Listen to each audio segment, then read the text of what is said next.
So, good morning. I'd like to talk this morning about how Watchtower has brought great reproach on God's name. So I'll start off with Ezekiel 36 and verse 23, where God says, "I mean to display the holiness of my great name, which has been profaned among the nations, which you have profaned among them." So how has Watchtower profaned God's name? Well, it's by ignoring the scriptures, by working out a judicial system with their own wisdom and not with God's wisdom, and by ignoring Romans 13, which states that the authorities are there as God's ministers to deal with crime so that the Christian congregation doesn't have to deal with it. So we have a little victim of crime. She goes to the elders and say, "Look, I've been abused. What help can I have?" And they say, "Well, don't go to the police. Just put up with it." But instead, if they had said to this young girl, "Look, if you want to go to the police, they'll help you. We'll help you go to the police. We'll help the police with their inquiries," wouldn't that have brought praise to God's name? And the authorities would have said, "Well, isn't it lovely that they're helping this little victim?" Now look at what happened in my case. Years ago, I was falsely accused. Now, I had such problems. I said to the branch committee members, "Look, I want to go to court." And they said, "Please don't go to court. Have an appeal committee look at your case. They'll help you out. We know it's from God." So I did what they said, but they hid things from me. Now, they didn't do it deliberately, but the governing body has told them, "Look, these rules are secret. Don't tell the ordinary congregants what you're doing behind the scenes." So what they didn't tell me was that the appeal committee discusses in secret the case with the original committee. They become prejudiced, and the harm to me was horrendous. Now, I forgave the branch committee members for doing that because they didn't do it deliberately. They honestly believed that they were going to help me.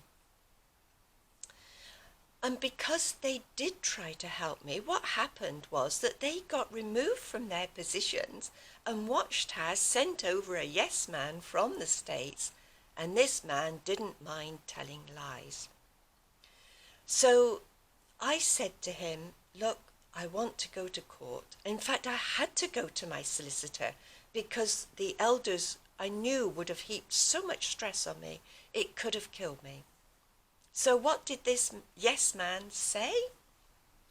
"Oh, if you close your case, we'll put things right for you. We can't do anything while we're under threat of legal action." So I trusted him. But it was a lie. He just wanted to get rid of a legal threat, and once I closed the case, I couldn't do anything about it. But eventually, I did go to court.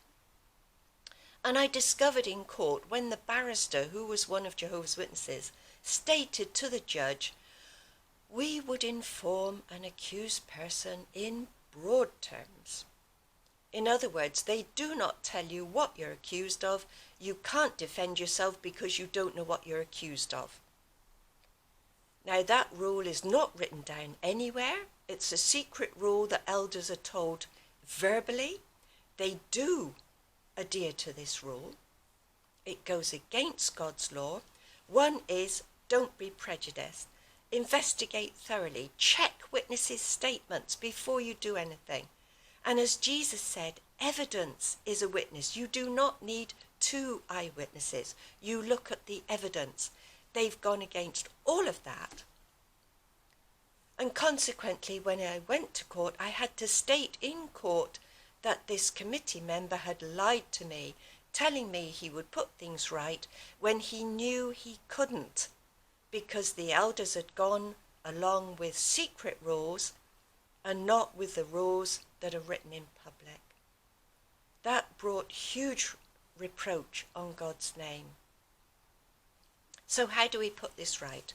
Well, in Isaiah chapter 5 and verse 16, it says this: "The holy God will display his holiness by his integrity," or by his righteousness, his love, his extreme intelligence, which is completely opposite of what Watchtower has.